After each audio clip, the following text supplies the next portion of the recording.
اگر یہ حق کی طرف آنا چاہتے تھے تو امی عائشہ رضی اللہ عنہ کو جو ظالم کہا تھا اس سے رجوع کیوں نہیں کیا گیا؟ جب حضرت امیر معاویہ رضی اللہ عنہ کے اوپر تبرہ کیا گیا اس سے رجوع کیوں نہیں کیا گیا؟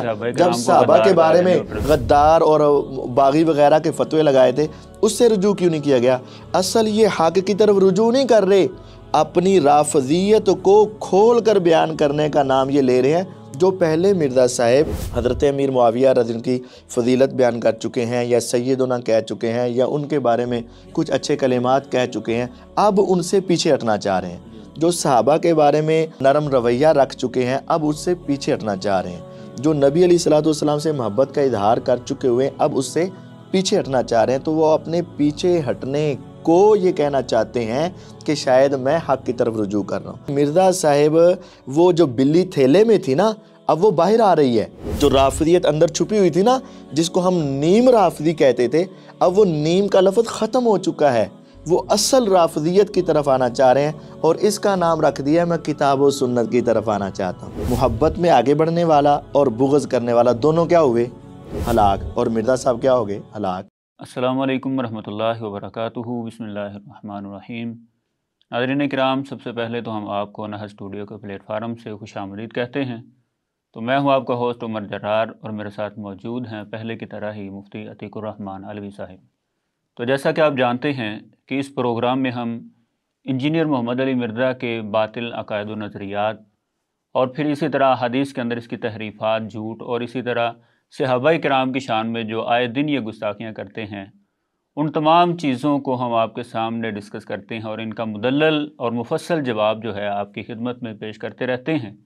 تو گزشتہ 3 ایپیسوڈز میں ہم نے آپ کے سامنے انجینئر محمد علی مرزا کی صحابہ کرام کی شان میں کی گئی گستاخیاں جو ہیں اور اسی طرح احادیث کے اندر انہوں نے غلط قسم کے ترجمے ایڈ کر کے یا تحریفات کر کے جو لوگوں کے عقائد کو خراب کرنے کی کوشش کی ہے، ان تمام چیزوں کا ایک مدلل جواب جو ہے اور تحقیقی جائزہ جو ہے آپ کی خدمت میں ہم نے پیش کیا۔ تو آج کی اس ایپیسوڈ میں بھی ہم انجینئر محمد علی مرزا کی ایک نئی ویڈیو کی جس کا انہوں نے ٹائٹل دیا تھا کہ کیا انجینئر محمد علی مرزا بھی عاشق معاویہ تھا، تو اس کے اندر مرزا صاحب نے بہت زیادہ تضاد بیانیاں کی اور سوچنے کی بات یہ ہے کہ جواب بھی اسی بات کا دے رہے تھے کہ میرے متعلق جو کلپ بنا کر لوگ تضاد بیانیوں کے بتا رہے ہیں ان کی حقیقت کیا ہے۔ تو اس کی وضاحت پیش کرتے ہوئے بھی مرزا صاحب مزید تضاد بیانیوں سے انہوں نے کام لیا اور یہاں تک کہ ایک جھوٹی قسم بھی اٹھا گئے۔ تو ان تمام باتوں کا جواب دینے کے لیے ہی آج پہلے کی طرح ہی ہمارے ساتھ موجود ہیں مفتی عتیق الرحمن علوی صاحب۔ تو ہم ان سے مرزا صاحب کی ان تمام باتیں ڈسکس کرتے ہیں کہ ان کی حقیقت کیا ہے اور اب مرزا صاحب آگے کیا چاہتے ہیں۔ اچھا مفتی صاحب، پہلا سوال جو ہے مرزا صاحب کے متعلق وہ یہ ہے کہ مرزا صاحب سے یہ سوال کیا گیا جی آپ پہلے تو کچھ اور باتیں کہا کرتے تھے، اب آپ کا موقف جو ہے کچھ اور باتیں آ رہی ہیں سامنے، یعنی آپ کی باتوں میں تضاد بیان نہیں آ رہی ہے۔ اب ان کے اپنے سٹوڈنٹس یہ سمجھنا شروع ہو گئے ہیں کہ مرزا صاحب اس طرح کے کام کر رہے ہیں، پہلے کچھ اور باتیں ہوتی تھی اب کچھ اور ہیں۔ تو مرزا صاحب نے اس کا جواب دیتے ہوئے کہا جی اگر ہم قرآن و سنت کی روشنی میں پرانے بزرگوں کو غلط کہہ رہے ہیں تو کیا اپنے آپ کو میں قرآن و سنت کی روشنی میں غلط نہیں کہوں گا؟ یعنی پہلے میری اگر کوئی بات غلط تھی تو اب میں نے وہ درست کر لیا۔ اصل میں اس طرح انہوں نے جواب دینے کی کوشش کی۔ تو کیا آپ سمجھتے ہیں کہ مرزا صاحب واقعی قرآن و سنت کی روشنی میں اپنی غلط باتوں کو درست کر رہے ہیں؟ بسم اللہ الرحمن الرحیم۔ ہم تو ہمیشہ سے کہتے آئے ہیں کہ یہ جن کا اعلی کار ہے اور جن کے لیے یہ کام کر رہا ہے وہ ساری دنیا اب اس کو جان چکی ہے کہ ہمسایہ ملک کے ساتھ اس کے کیا روابط اور تعلقات ہیں۔ اصل میں ان کے ایمان کا ایک حصہ ہے جس کا نام ہے تقیہ، کہ دل میں بات چھپائے رکھو اور ظاہر کچھ کرو۔ مرزا صاحب ظاہری طور پر یہ جو اتنا پیارا جملہ بول رہے ہیں کہ ہم کتاب و سنت کی روشنی میں اپنی غلط باتوں سے صحیح باتوں کی طرف کیا کر رہے ہیں؟ رجوع کر رہے ہیں اور اپنی پہلی باتوں کو غلط کہہ رہے ہیں۔ اصل میں یہ غلط باتوں سے صحیح باتوں کی طرف رجوع نہیں کر رہے، در حقیقت پہلے جو ان کے دل میں صحابہ کا بغض اور دشمنی تھی اس کے اوپر پردہ ڈالا ہوا تھا، تقیہ کیا ہوا تھا۔ اب وہ اپنا خوب سے باطن ظاہر کر رہے ہیں، یعنی صحابہ کو گالی دینے کا مسئلہ ہو، صحابہ کو برا بھلا کہنے کا مسئلہ ہو، صحابہ پہ زبان درازی کا مسئلہ ہو، صحابہ کے خلاف تلوار اٹھانے کا مسئلہ ہو، صحابہ کے اوپر رضی اللہ ان کو روکنے کا مسئلہ ہو، ایسے باتوں میں جو پہلے مرزا صاحب حضرت امیر معاویہ رضی اللہ عنہ کی فضیلت بیان کر چکے ہیں یا سیدنا کہہ چکے ہیں یا ان کے بارے میں کچھ اچھے کلمات کہہ چکے ہیں، اب ان سے پیچھے ہٹنا چاہ رہے ہیں۔ جو صحابہ کے بارے میں نرم رویہ رکھ چکے ہیں، اب اس سے پیچھے ہٹنا چاہ رہے ہیں۔ جو نبی علیہ الصلوۃ والسلام سے محبت کا اظہار کر چکے ہوئے اب اس سے پیچھے ہٹنا چاہ رہے ہیں، تو وہ اپنے پیچھے ہٹنے کو یہ کہنا چاہتے ہیں کہ شاید میں حق کی طرف رجوع کر رہا ہوں۔ پہلے مرزا صاحب ہاتھ باندھ کے نماز پڑھاتے تھے، اب چھڑوانے کو کہہ رہے ہیں میں حق کی طرف آ رہا ہوں۔ پہلے وضو میں پاؤں دھلوایا کرتے تھے، اب اس کے مسح کی طرف آ رہے ہیں، یہ کہنا چاہتے ہیں کہ میں حق کی طرف آ رہا ہوں۔ پہلے زمین پہ اور قلین پہ سجدہ کیا کرتے تھے، اب ٹھکری یا وہاں سے قلین ختم کروانے کی بات کرنا چاہ رہے ہیں، اب یہ سمجھ رہے ہیں کہ میں حق کی طرف۔ اصل میں حق کی طرف نہیں آ رہے، جو رافضیت ان میں چھپی ہوئی تھی اب اس کے اظہار کو وہ دنیا کے سامنے یہ کہنا چاہتے ہیں کہ میں حق کی طرف آنا چاہ رہا ہوں۔ قرآن و سنت کی روشنی، یہ قرآن و سنت نہیں، قرآن و سنت کی دشمنی میں، روشنی میں نہیں۔ اگر بات ایسے ہی تھی تو پھر جب ہم نے مرزا صاحب کے گھر جا کر ان کے رائٹ ہینڈ کو کاپی پہ لکھ کے دیا تھا کہ تمہارے ریسرچ پیپر میں یہ حدیثیں آدھی لکھی ہیں، مکمل کرو، ان حدیثوں کا ترجمہ غلط کیا ہے، صحیح کرو، ان حدیثوں کے ترجمے میں ڈنڈی ماری ہے، صحیح کرو، ان کی صحت ضعف کے بارے میں تم نے گپ ماری ہے، اس کو صحیح کرو، وہ صحیح کیوں نہیں کیا گیا؟ اگر یہ حق کی طرف آنا چاہتے تھے تو امی عائشہ رضی اللہ عنہ کو جو ظالم کہا تھا اس سے رجوع کیوں نہیں کیا گیا؟ جب حضرت امیر معاویہ رضی اللہ عنہ کے اوپر تبرہ کیا گیا اس سے رجوع کیوں نہیں کیا گیا؟ جب صحابہ کے بارے میں غدار اور باغی وغیرہ کے فتوے لگائے تھے اس سے رجوع کیوں نہیں کیا گیا؟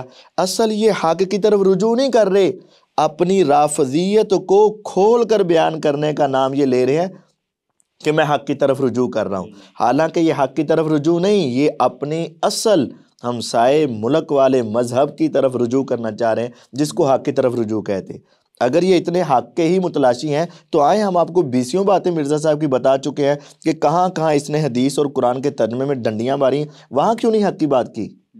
تو اصل میں اپنے سامعین کو بھی یہ بتانا چاہتا ہوں کہ مرزا صاحب وہ جو بلی تھیلے میں تھی نا اب وہ باہر آ رہی ہے، جو رافضیت اندر چھپی ہوئی تھی نا جس کو ہم نیم رافضی کہتے تھے، اب وہ نیم کا لفظ ختم ہو چکا ہے، وہ اصل رافضیت کی طرف آنا چاہ رہے ہیں اور اس کا نام رکھ دیا میں کتاب و سنت کی طرف آنا چاہتا ہوں۔ جس طرح کوئی جنت بی بی نام رکھ کے جنتی نہیں ہو جاتا، اور اسی طرح مرزا صاحب صرف کتاب و سنت کا نام لے کر وہ حق کی طرف نہیں آ سکتے۔ کون سا حق ہے جو مرزا صاحب نے اب پیش کیا، پہلے پیش نہیں کرتے تھے؟ یعنی اتنی ساری علماء کرام نے جو غلطیاں اس کی بیان کی ہیں، بتایا بھی اس کو، اب اس کے باوجود ان کو تسلیم بھی نہیں کر رہے اور دعویٰ یہ کر رہے ہیں کہ قرآن و سنت کی روشنی میں کیا میں اپنی باتوں کو غلط نہیں کہہ سکتا؟ بالکل، ان باتوں سے رجوع کریں گے جہاں صحابہ کو اچھا کہہ چکے ہیں، ان باتوں سے رجوع کریں گے جہاں نبی علیہ الصلوۃ والسلام کی تعریف کر چکے ہیں، ان باتوں میں رجوع کریں گے جہاں ابوبکر رضی اللہ عنہ کو افضل کہہ چکے ہیں، ان باتوں سے رجوع کریں گے جہاں امیر معاویہ رضی اللہ عنہ کو صحابی اور کاتب وحی مان چکے ہیں، کاتب وحی مان چکے ہیں، اس سے کیا کرے گا؟ رجوع کرے گا۔ ابو بکر رضی اللہ عنہ کو افضل مان چکے ہیں، اب اس سے کیا کرے گا؟ رجوع کرے گا۔ حضرت ابو بکر کی خلافت کو مان چکا ہے، اس سے کیا کرے گا؟ رجوع کرے گا۔ ان کو سیدنا امیر معاویہ رضی اللہ عنہ کو سیدنا کہہ چکا ہے، اس سے کیا کرے گا؟ رجوع کرے گا۔ لیکن کبھی رجوع نہیں کرے گا کہ میں امی عائشہ کے اوپر میں نے بہتان لگایا میں رجوع کر لوں، کبھی نہیں کرے گا۔ سیدنا زبیر کے بارے میں زبان درازی کی، کبھی رجوع نہیں کرے گا۔ عمر بن عاص رضی اللہ عنہ کے بارے میں زبان درازی کی، کبھی رجوع نہیں کرے گا۔ مغیرہ بن شعبہ رضی اللہ عنہ کے بارے میں زبان کھولی، کبھی رجوع نہیں کرے گا۔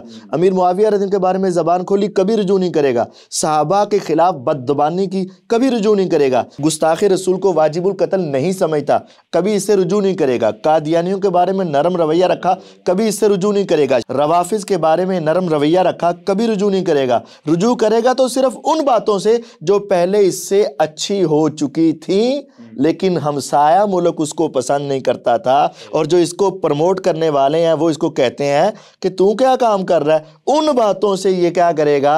رجوع کرے گا اور اپنی رافضیت پر پوری مہر لگائے گا، ان باتوں سے رجوع کرتا ہے۔ اور یہی بات انہوں نے اس ویڈیو کے اندر بھی کی ہوئی ہے۔ ہاں جی، کرے گا۔ کہتے ہیں جی پہلے میں حضرت معاویہ رضی اللہ تعالیٰ عنہ کو سیدنا کہا کرتا تھا، زندہ باد، اور اب میں حضرت معاویہ کہتا ہوں۔ یہ دیکھ لیں، یعنی جو میں کہہ رہا ہوں اس کی تصدیق مرزا صاحب نے خود کر دی کہ رجوع کس سے کرے گا؟ جو کچھ اچھے کلمات پہلے کہہ چکا۔ اور اس کی مثال مجھے ایک اور یاد آ گئی، دیکھیں مرزا صاحب نے رافضیت، ناسبیت اور خارجیت، یزیدیت، رافضیت، ناسبیت اور یزیدیت کے حوالے سے ایک پمفلٹ لکھا، اور اس میں پہلے لکھا ہوا تھا کہ سب سے پہلے بریکٹ لگا کر بچپن میں اسلام قبول کرنے والے کون ہیں؟ سیدنا علی رضی اللہ عنہ۔ اب اس سے رجوع کر کے پیچھے آ گیا، اب کہتے ہیں سب سے پہلے اسلام لانے والے کون ہیں؟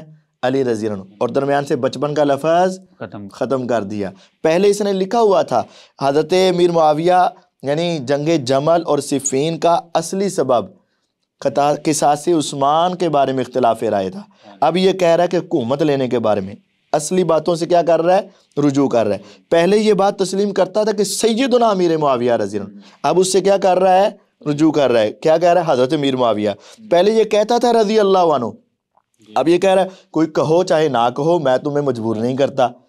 یہ ان باتوں سے رجوع کر رہا ہے جو کہہ دیا ہے کہ میں تو دل پہ پتھر رکھ کے کہتا ہوں جو صحیح باتیں کچھ اس کی زبان سے نکل چکی تھیں، یہ اپنی ان صحیح باتوں سے رجوع کر کے ہمسایوں کی پوری نمک حلالی کا ثبوت پیش کرنا چاہ رہا ہے، اس کا نام رجوع ہے۔ یعنی قرآن تو ان کو رضی اللہ عنہ کہہ رہا ہے لقد رضی اللہ عن المؤمنین، یہ کہہ رہے ہیں کہ تم نہ کہو یا نہ کہو۔ ہاں جی، اب قرآن پہلے خود ہی کہتا تھا کہ ابو بکر کی صحابیت کا ذکر کس میں ہے؟ قرآن میں، اور ابو بکر کی صحابیت کا منکر کیا ہوا؟ کافر۔ پہلے اس نے کہا ہوا ہے، اب بعد میں کہہ رہا ہے کہ کسی صحابی کا انکار کرنے سے یا اس کی توہین کرنے سے بندہ کافر، ابو بکر کی صحابیت کا انکار کرنے سے بندہ کافر۔ تو ان باتوں سے رجوع کر رہا ہے بھائی جان، وہ اصل اب پہلے نیم تھا اب پیور بننا چاہ رہا ہے۔ اچھا، مرزا صاحب نے ایک اور بات بھی کی ہے، وہ کہتے ہیں جی اس پلانٹ ارتھ پر کون ہے جو میرے سوا، کون ہے کہ جو حضرت معاویہ رضی اللہ تعالیٰ عنہ کی غلطیاں بیان کر کے ان کو رضی اللہ عنہ کہتا ہو؟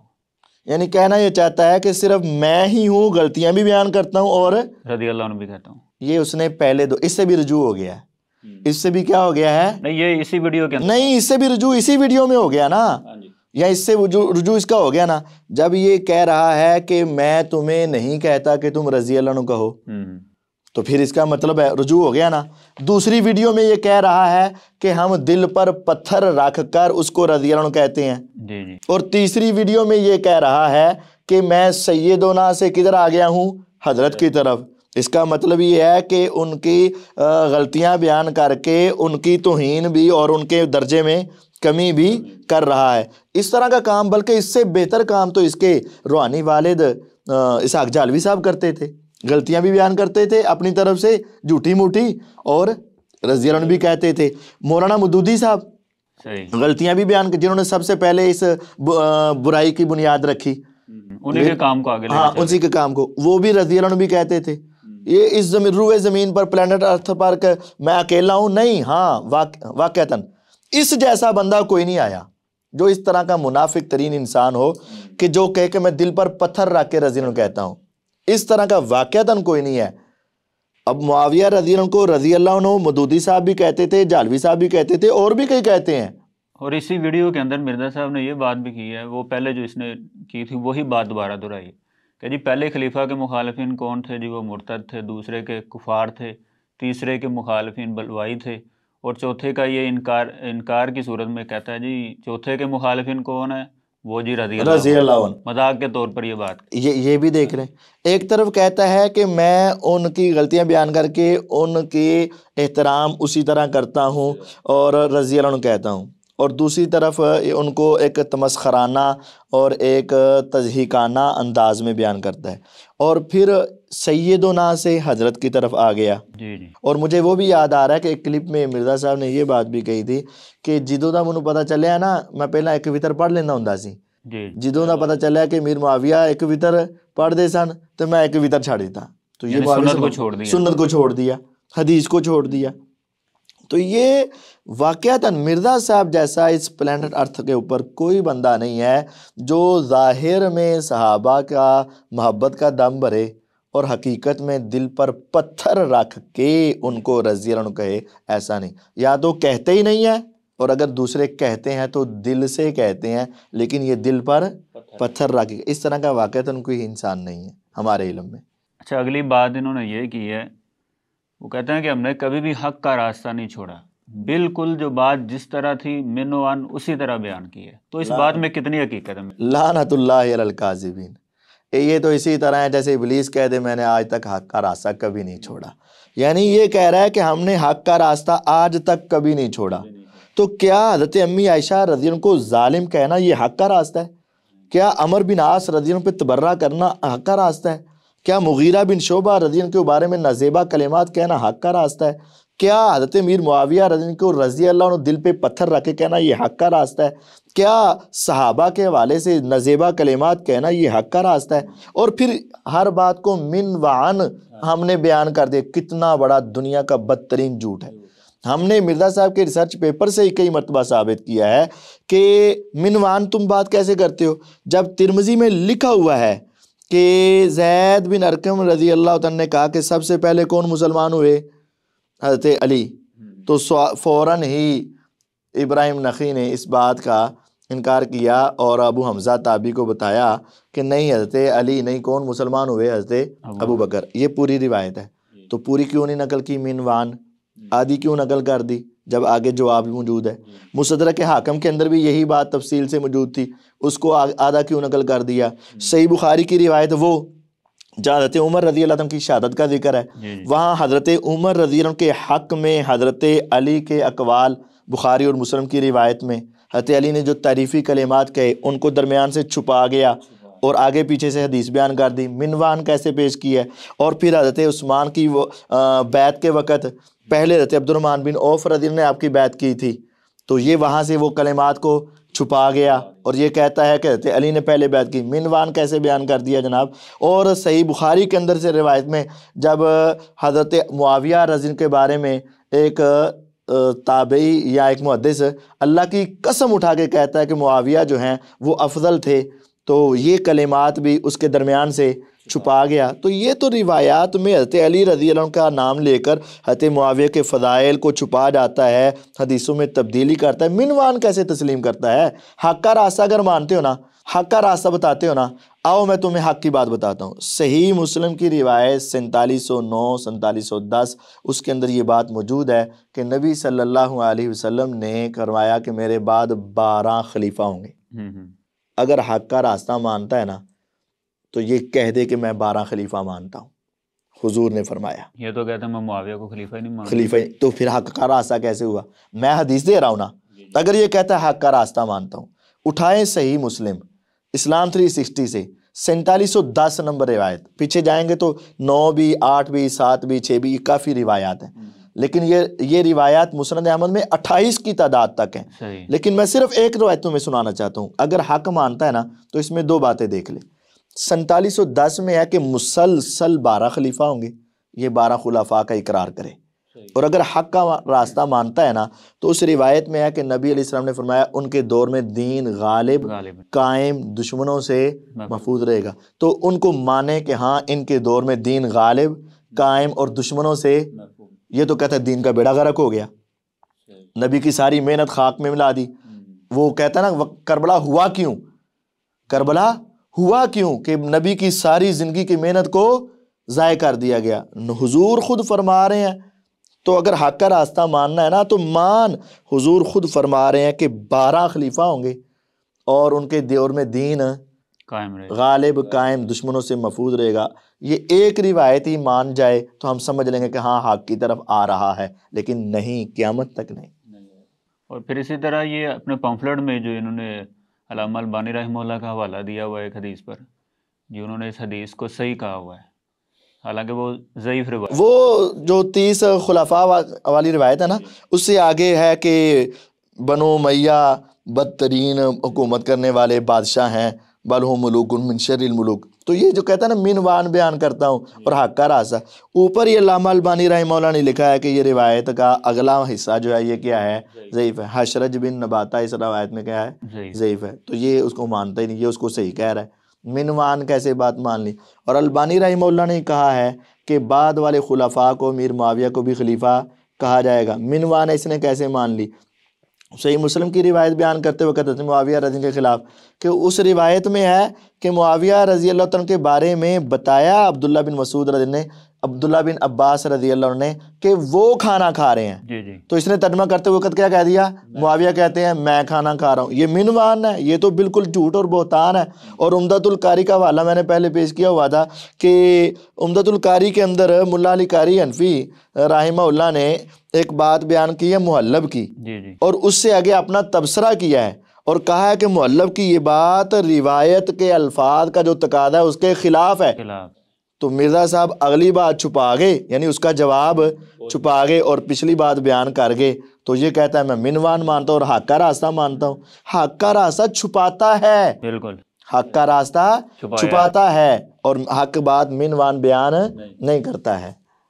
اچھا، یہ بخاری اور مسلم کی روایت جس طرح آپ پیش کر رہے ہیں، جن کا یہ مرزا صاحب واضح طور پر انکار کر جاتے ہیں یا درمیان سے چھپا جاتے ہیں، یہ تو ہمیں کہتے ہیں، وہ کہتے ہیں جی جنے بنو جو بخاری مسلم سے ہم نے حدیث لکھی ہیں انہیں فراڈ ڈکلیئر کرو تاکہ ہم آپ سے حجیت حدیث کا مقدمہ لڑیں. تو یہ بات مرزا صاحب کی کہاں تک جاتی ہے اور کیا یہ بتانا چاہیں اس سے؟ یعنی مرزا صاحب ہمیں یہ کہنا چاہتے ہیں کہ بخاری مسلم کی روایتوں کو ہم غلط مانتے ہیں تو ہم جنے بنیں اور ان کو فراڈیا ڈکلیئر کریں اور ان کے ساتھ میں جو بیان کرتا ہوں ان روایات کو فراڈ ڈکلیئر کرو. مرزا صاحب نے بخاری اور مسلم کا حوالہ دے کر یہ بات کہی کہ حضرت عثمان کی سب سے پہلے بیعت کس نے کی؟ مرزا صاحب کہتے ہیں حضرت علی نے کی. میں نے کہا یہ فراڈ ہے. بخاری میں اصل کیا ہے؟ سب سے پہلے کس نے کی ہے؟ بخاری مسلم میں کس نے کی ہے؟ حضرت عبد الرحمن بن عوف نے. مرزا نے جس طرح بیان کیا ہے واقعتاً فراڈ کیا ہے، بخاری مسلم میں اس طرح روایت نہیں ہے. مرزا صاحب نے جس طرح حضرت عثمان کی بیعت کا ذکر کیا ہے اور اس میں نقل کیا حضرت عمر کی شہادت کا حضرت معاویہ کے حق میں وکانہ واللہ خیر الرجلین، اللہ کی قسم وہ بہترین آدمی تھے، یہ جملہ چھپایا ہے. مرزا صاحب ہمارے ساتھ اس کے اوپر ڈبیٹ کر لیں اور یہ حجیت حدیث پر ہمارے ساتھ بات کرے گا. ہاں حجیت حدیث پر بات ہوگی کیونکہ مرزا صاحب کو پوچھا گیا کہ آج کے دور میں سب سے بڑا عالم کون ہے؟ جی جی. مرزا صاحب نے کیا کہا؟ جوید احمد. کون؟ منکر حدیث.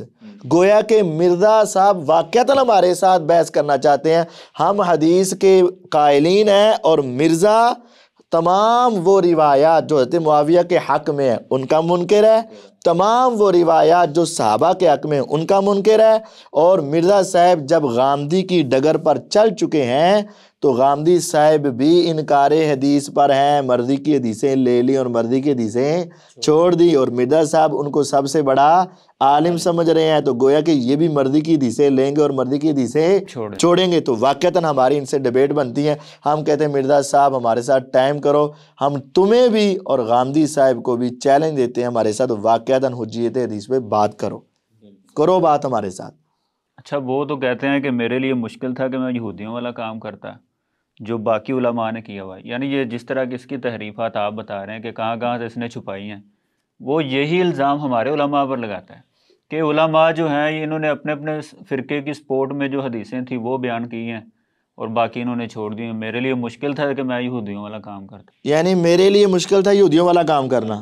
بالکل مشکل نہیں تھا. یقین جانیے اگر آپ میرا ریسرچ پیپر دیکھ لیں جو اس کے ریسرچ پیپر کا جواب ہے اس میں آپ کو 20 سے زیادہ مقامات پر مرزا صاحب کی تحریفات ملیں گی، حدیثوں کا ترجمہ بدلنا ملے گا، آدھی حدیثیں بیان کرنا ملے گا اور کچھ مسائل تو میں نے ابھی آپ کو پہلے بیان بھی کر دیے ہیں. مرزا صاحب کے لیے یہودیت والا کام مشکل نہیں تھا، بس دنیا کو دکھانے کے لیے یہ باتیں کرتے ہیں. بلکہ وہ ایک مثال ہی لے لیں، یہودی مطلب کے خلاف بات کو چھپاتے تھے نا، تو مرزا صاحب نے حضرت ابو بکر کا سب سے پہلے اسلام لانا کیا کیا؟ چھپایا. یہودی جو ہیں باتوں کو درمیان سے اٹھا کر یحرفون الکلمہ موازی ہوتا تھا نا، مرزا صاحب نے حضرت علی رضی اللہ عنہ کی زبان سے حضرت عمر رضی اللہ عنہ کی فضیلت کے کلمات جو بخاری مسلم میں آتے تھے ان کو کیا کیا؟ چھپایا. مرزا صاحب نے حسن بصری تابعی کی زبان سے معاویہ رضی اللہ عنہ کے بارے میں قسم کھا کے فضیلت کے کلمات کو کیا کیا؟ چھپایا. مرزا صاحب نے حضرت عبد الرحمن بن عوف نے جو سب سے پہلے بیعت کی تھی اس کو چھپا کر کہا کہ سب سے پہلے کس نے کی ہے؟ حضرت علی نے. یحرفون الکلمہ موازی اور یہودیانہ رفض اور کس کو کہتے ہیں. اور مرزا صاحب نے جس روایت کو البانی رحمہ اللہ ضعیف کہہ رہے ہیں، البانی کا نام لے کے کہہ رہے ہیں اس کو صحیح کہا ہوا ہے، اس سے زیادہ یہودیانہ اور بات کیا ہے. مرزا صاحب نے محلب کا قول عمدۃ القاری سے بیان کیا اور آگے اس کا جواب بھی لکھا ہوا ہے ملا علی قاری کی طرف سے، تو اس کو کیا کیا؟ چھپایا۔ تو یہودیانہ کام اس کے لیے مشکل ہے، اور یہودیوں کو سینگ ہوتے تھے جو کام اس کے لیے مشکل ہے۔ اچھا، وہ آیت بھی مرزا صاحب کی پڑھ کے سنا دینا جو انہوں نے پامفلٹ پر لکھی ہوئی۔ ہاں وہ آیت تو میں نے ثابت کیا ہے کہ 100 سے زیادہ مرتبہ مرزا صاحب کے اوپر یہ آیت ثابت ہوتی ہے، اعوذ باللہ من الشیطان الرجیم، ان الذین یکتمون ما انزلنا من البینات والہدی من بعد ما بیناہ للناس فی الکتاب اولئک یلعنہم اللہ ویلعنہم اللائنون، جو لوگ حق باتوں کو چھپا دیتے ہیں ان پر اللہ کی بھی لعنت اور لعنت کرنے والوں کی بھی لعنت۔ اور یہ ماشاءاللہ کئی 100 مرتبہ مرزا صاحب کے اوپر آیت برس چکی ہے اور یہ لعنتیں اتر چکی ہیں۔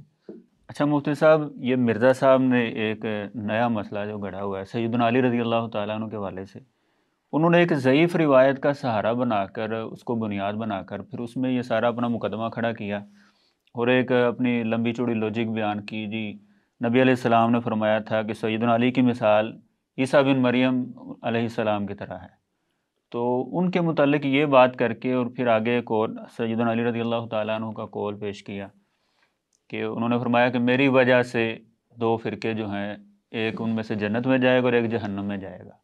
ایک یعنی میرے ساتھ میری وجہ سے 2 فرقے ہلاک ہو گئے کہ ایک میرے ساتھ بغض رکھ کے ہلاک ہوگا اور دوسرا میرے ساتھ محبت میں غلو کر کے۔ پہلی بات تو یہ ہے کہ یہ روایت ہی ضعیف ہے جس میں رسول اللہ صلی اللہ علیہ وسلم نے کہا ہے کہ عیسیٰ علیہ السلام کی طرح علی تیرا مرتبہ عیسیٰ علیہ السلام جیسا ہے، فی کا مثل عیسیٰ بن مریم، اس طرح کے الفاظ ہیں کہ تیری مثال عیسیٰ بن مریم علیہ السلام کی طرح ہے۔ یہ روایت ضعیف ہے۔ جب یہ روایت ضعیف ہے تو پھر اس کے اوپر اپنی ساری عمارت کو کھڑا کرنا گویا کہ وہ ساری عمارت بھی کمزور اور گرنے والی ہے۔ دوسری بات یہ ہے کہ اگر اس روایت کو درست، اگلے کلمات کو درست مان بھی لیا جائے، محبت میں آگے بڑھنے والا اور بغض کرنے والا دونوں کیا ہوئے؟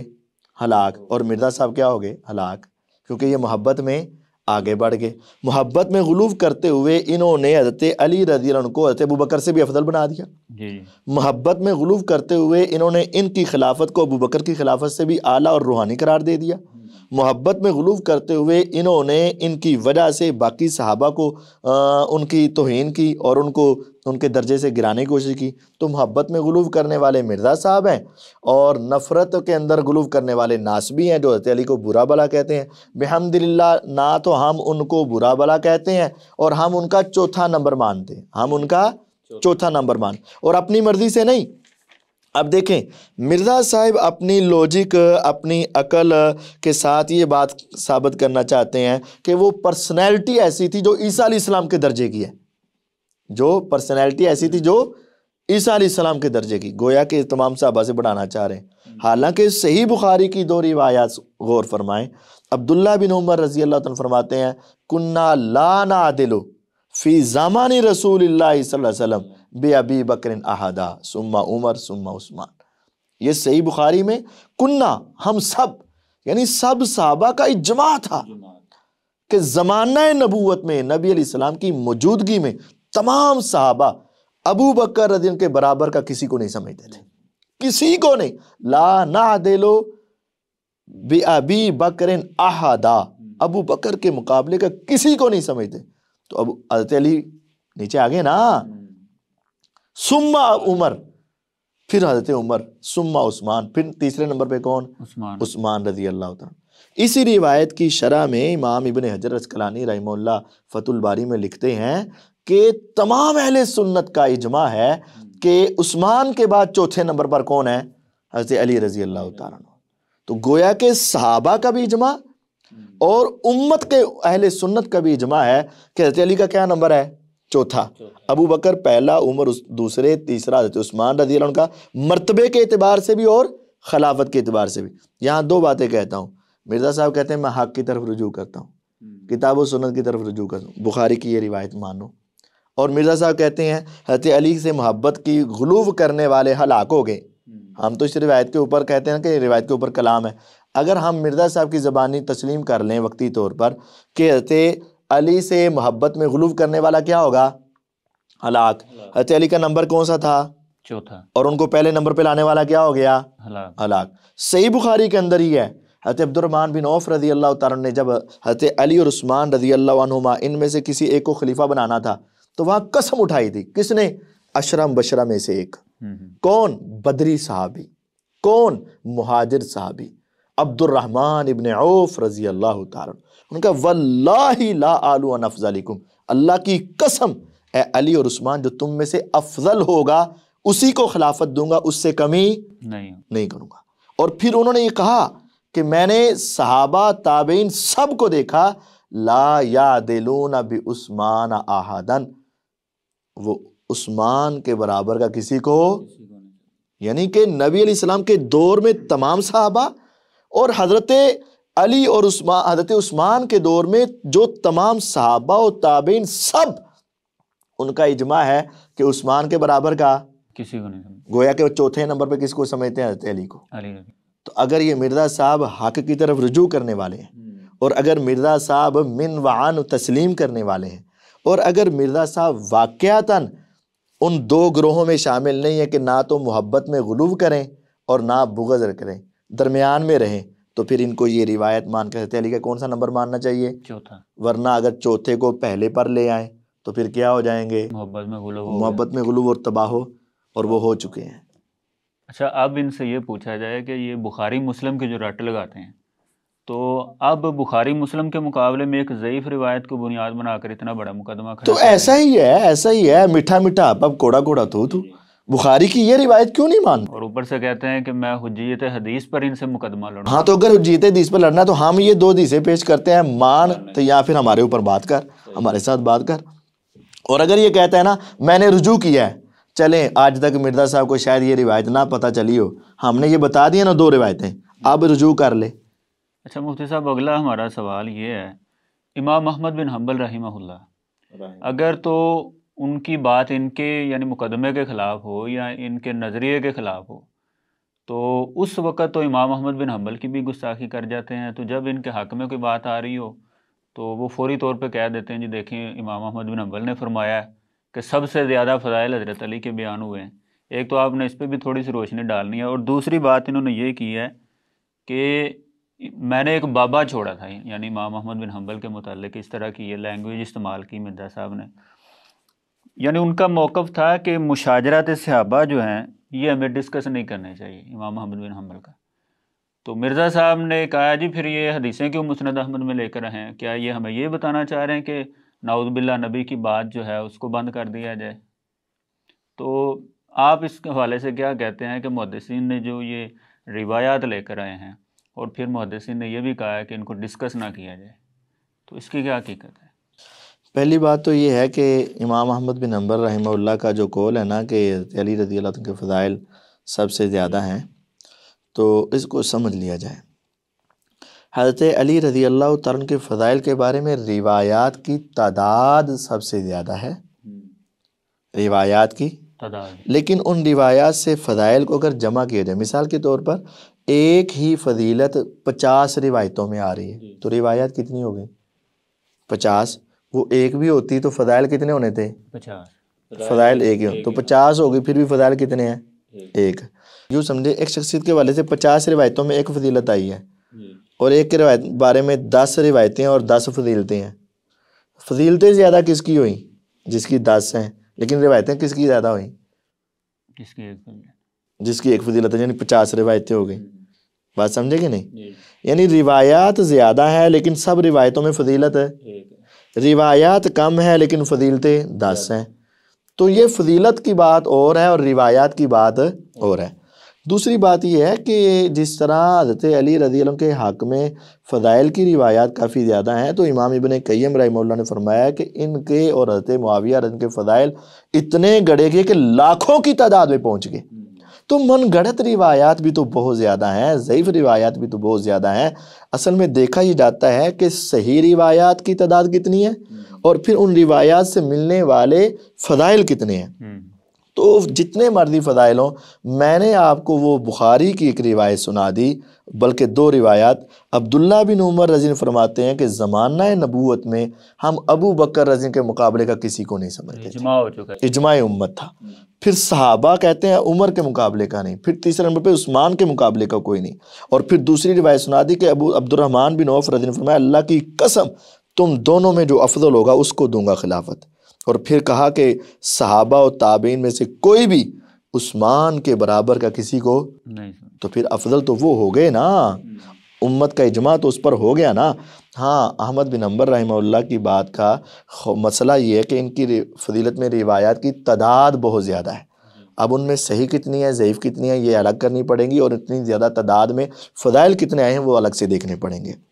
تو بات یہ ہے کہ میٹھا میٹھا ہپ ہپ کوڑا کوڑا تھو تھو، کہ انہی احمد بن حنبل رحمہ اللہ کا وہ اگلا قول جو آپ نے بتایا ہے کہ مشاجرات صحابہ کے بارے میں گفتگو نہ کرو، تو وہ اس کے اوپر یہ بابا بن گیا اور تنزیہ کلمات کر دیے گئے، اور وہی اس کے من کے مطابق بات کرے تو وہ کیا بات ہے، امام اہل سنت امام احمد بن حنبل رحمہ اللہ بن گئے۔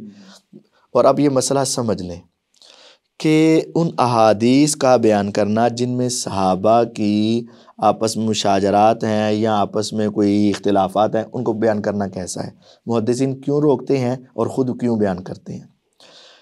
اس بات کو سمجھنے کے لیے صحیح روایت جو ابو داود کے اندر آتی ہے نا وہ سمجھنی پڑے گی۔ حضرت حذیفہ رضی اللہ تعالیٰ عنہ نبی علیہ الصلوۃ والسلام کی وہ باتیں جو آپ نے غصے میں کہی ہوتی صحابہ کو، وہ افراد کو بیان کرتے۔ وہ لوگ سن کر حضرت سلمان فارسی رضی اللہ عنہ کے پاس آتے اور کہتے کہ اس روایت کے بارے میں آپ کا کیا خیال ہے؟ کہتے حذیفہ کو زیادہ پتہ ہوگا۔ وہ لوگ واپس چلے جاتے حضرت حذیفہ کے پاس رضی اللہ عنہ کہ آپ وہ بات بتا رہے ہو تو سلمان فارسی رضی اللہ عنہ اس کی تصدیق ہی نہیں کر رہے۔ حذیفہ رضی اللہ عنہ خود آگے حضرت سلمان فارسی رضی اللہ عنہ کے پاس ان کی کھیتوں میں تھے۔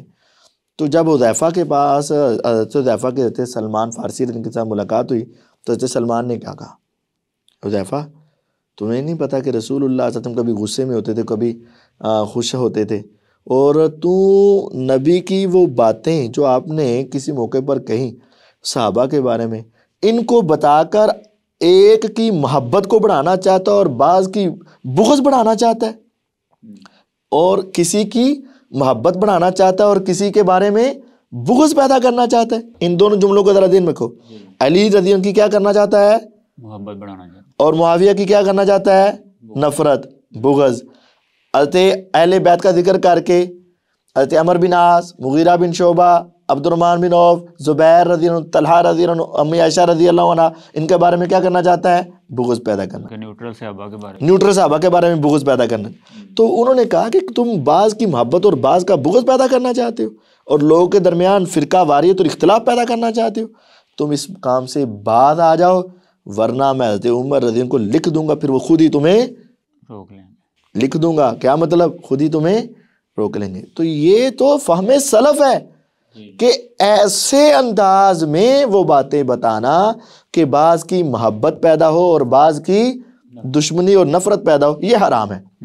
ہاں دیکھیں، اللہ تعالیٰ نے بھی آدم علیہ السلام کی غلطی کا ذکر کیا، لیکن ساتھ توبہ کا بھی ذکر کیا، اور ان کے اوپر کوئی جملے نہیں کسے اور ان کے اوپر کوئی الزامات نہیں لگائے، اور ان کے بارے میں آج تک کسی مومن کے دل میں کوئی رنجش اور غصہ نہیں ہے۔ آج تک محدثین نے بھی جو بیان کیے، لیکن ان کے دلوں میں معاویہ رضی اللہ عنہ کی نفرت نہیں تھی، کوئی ایسے جملے، کوئی ایسے کلمے، کوئی ایسے اشارے، کوئی ایسے انداز نہیں تھے۔ مرزا صاحب جب انہی باتوں کو بیان کرتے ہیں، مرچ مسالہ لگاتے ہیں، انداز بناتے ہیں، جملے کستے ہیں، اور پھر ایک کی محبت پیدا کر کے دوسرے کی دشمنی پیدا کرتے ہیں۔ تو ایسے انداز میں سلف صالحین نے، محدثین نے مشاجرات صحابہ کو اس انداز میں ڈسکس کرنے سے منع کیا ہوا ہے۔ اور ویسے بھی محدثین اس طرح کی روایت لا کے وہ مسئلہ کچھ اور اخذ کرتے ہیں، مسئلہ کچھ اور اخذ کر رہے ہوتے ہیں، لیکن یہ اپنا مسئلہ لوچ کچھ اور کر رہے ہوتے ہیں۔ اب دیکھیں نا، امام مسلم رحمہ اللہ نے وہ حضرت معاویہ رضی اللہ تعالیٰ عنہ کے حوالے سے ہے کہ لا اشبع اللہ بطنہ، اللہ ان کا پیٹ نہ بھرے، وہ روایت کس پیرائے میں بیان کی؟ فضیلت۔ پہلے عنوان امام نووی رحمہ اللہ نے یہ قائم کیا کہ نبی علیہ الصلوۃ والسلام اگر کسی پر لعنت کر دیں یا کسی کو برا بلا کہہ دیں اور وہ اس کا مستحق نہ ہو، تو وہ آپ کے کلمات اس کے حق میں کیا بن جاتے ہیں؟ رحمت اور اللہ کے قربت کا ذریعہ، گناہوں کی معافی کا ذریعہ، یہ عنوان قائم کیا۔ پھر اس کی کئی حدیثیں پیش کی، مثال کے طور پر حضرت معاویہ کی وہ بات بھی پیش کر دی کہ نبی علیہ السلام نے ان کے بارے میں کہا تھا تو یہ کلمہ ان کے حق میں رحمت بن گیا، اللہ کی قربت بن گیا، گناہوں کی معافی کا ذریعہ بن گیا، تو یہ تو ان کی فضیلت بن گئی۔ لیکن مرزا صاحب وہ پچھلی ساری باتیں چھپا کر اپنے انداز میں اس کو بیان کر کے یہ ثابت کرنا چاہتے ہیں کہ ان کے بارے میں بڑے غلط تاثرات پیدا کرنا چاہتے ہیں۔ تو ایسے مشاجرات صحابہ کو بیان کرنا کہ بعض کی محبت اور بعض کی نفرت پیدا ہو، یہ غلط ہے۔ اچھا مفتی صاحب، خلافت و ملوکیت پر انہوں نے بات کرتے ہوئے وہی بات جو آپ نے پہلے بتائی ہے کہ انہوں نے کہا جی وہ تو حضرت معاویہ رضی اللہ تعالیٰ عنہ کی خلافت، ان کی حکومت کے بارے میں تو سفینہ رضی اللہ تعالیٰ عنہ نے فرمایا تھا بل ہم ملوک من شر الملوک، تو اس حوالے سے بھی تھوڑی روشنی ڈال دیں کہ اس جملے کی حقیقت کیا ہے؟ یہ جو جملہ ہے نا کہ جو سفینہ رضی اللہ کا قول ہے کہ بل ہم ملوک من شر الملوک، وہ تو بنو امیہ بدترین بادشاہت ہے، یہ جملہ، یہ کلمات ثابت نہیں ہیں، بلکہ یہاں مرزا صاحب نے ایک بہت بڑا دھوکہ دیا ہوا ہے۔ ان کلمات کو، سفینہ رضی اللہ تعالیٰ عنہ کا یہ جو جواب ہے، یہ کلمات کو علامہ البانی رحمہ اللہ نے ضعیف قرار دیا ہے، سلسلہ صحیحہ کے اندر 459 حدیث کا نمبر بھی ہے، اور انہوں نے لکھا ہوا ہے کہ حشرج بن نباتہ کی وجہ سے یہ روایت ضعیف ہے۔ لیکن مرزا صاحب نے یہودیانہ روش یہاں پوری پیش کی، جو کہتے ہیں میرے لیے مشکل کام تھا لیکن کر گئے، کہ البانی رحمہ اللہ کا نام لیا اور کہا کہ انہوں نے صحیح کہا ہوا ہے۔ البانی رحمہ اللہ کیا کہہ رہے ہیں؟ یہ روایت کیا ہے؟ ضعیف ہے، کہ یہاں کہا گیا ہے کہ معاویہ کی حکومت بدترین بادشاہت ہے، بنو امیہ کی حکومت۔ البانی رحمہ اللہ کہتے ہیں یہ روایت ضعیف ہے، اور مرزا صاحب ان کا نام لے کر کہتے ہیں کہ یہ روایت کیا ہے؟ صحیح ہے۔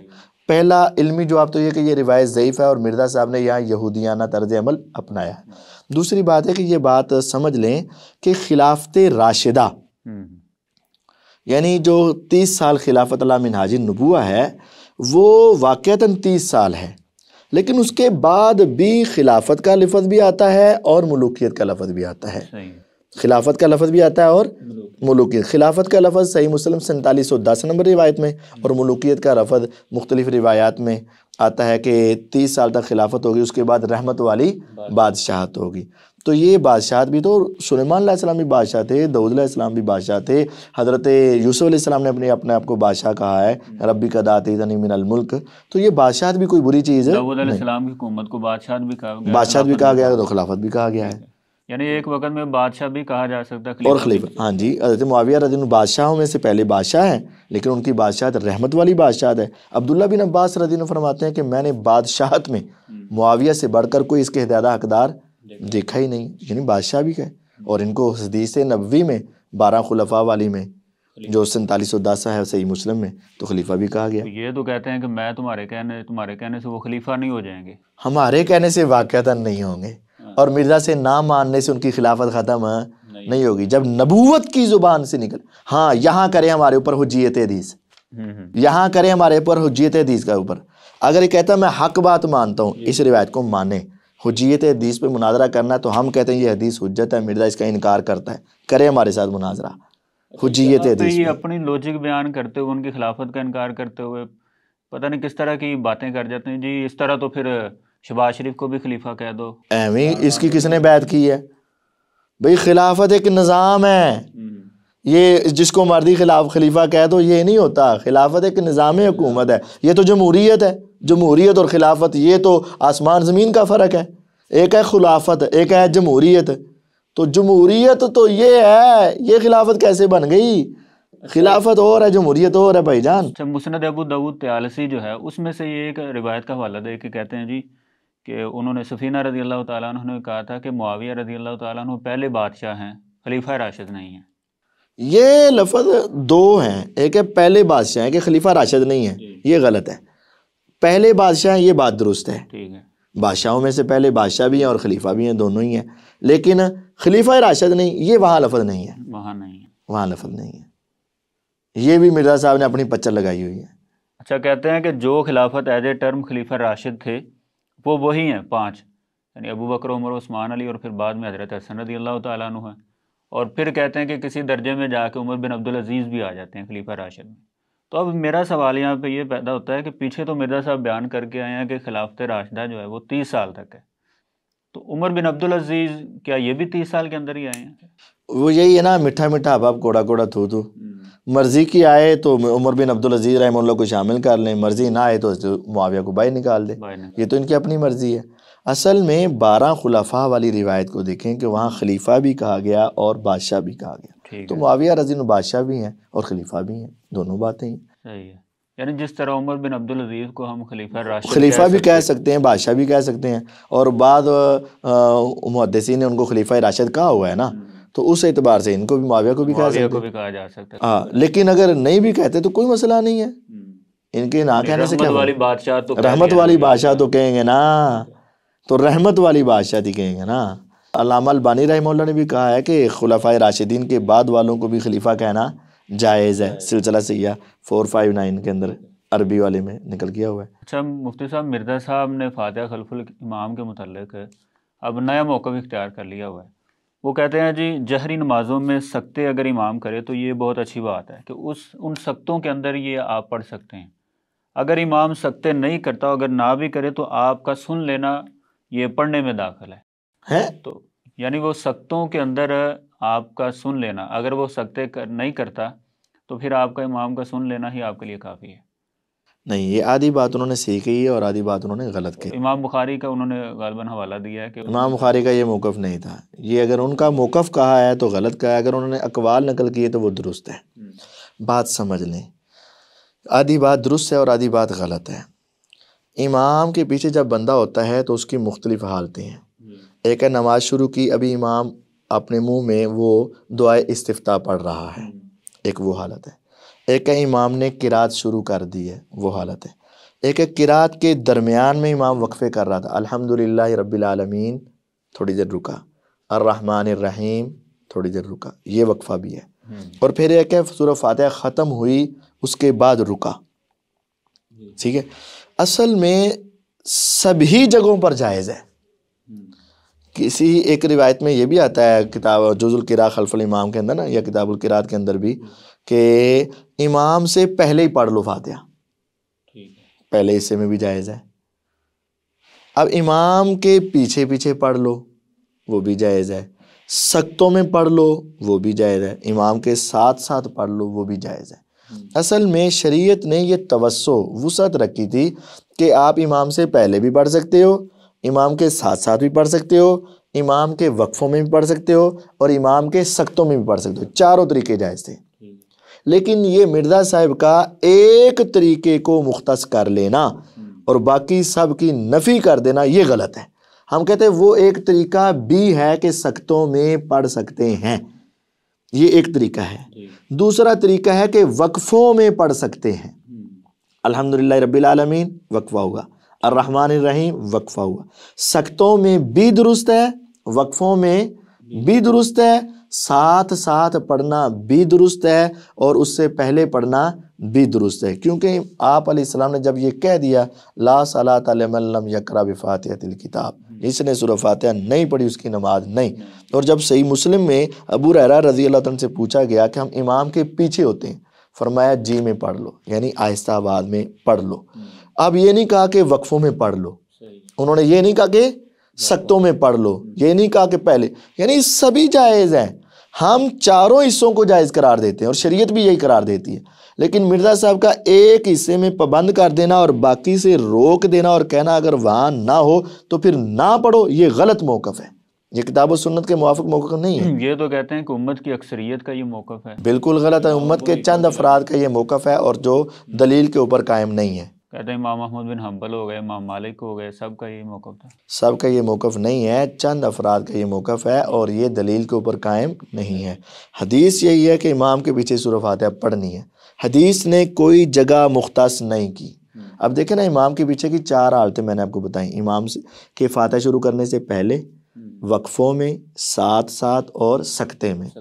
یہ ایک کو مان لینا تو یہ ایک حصہ مانا، لیکن تینوں کے انکار کی کوئی دلیل ہونی چاہیے نا، تو اس کی دلیل کوئی نہیں۔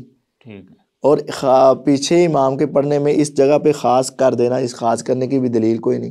تو کتاب و سنت میں اس کی کوئی دلیل؟ یعنی جہری نماز ہو یا دوسری نماز ہو تو امام کے پیچھے سورہ فاتحہ پڑھنی ہے جیسے بھی ممکن ہو، اس کے بغیر وہ رکعت نہیں ہوگی، وہ نماز نہیں ہوگی۔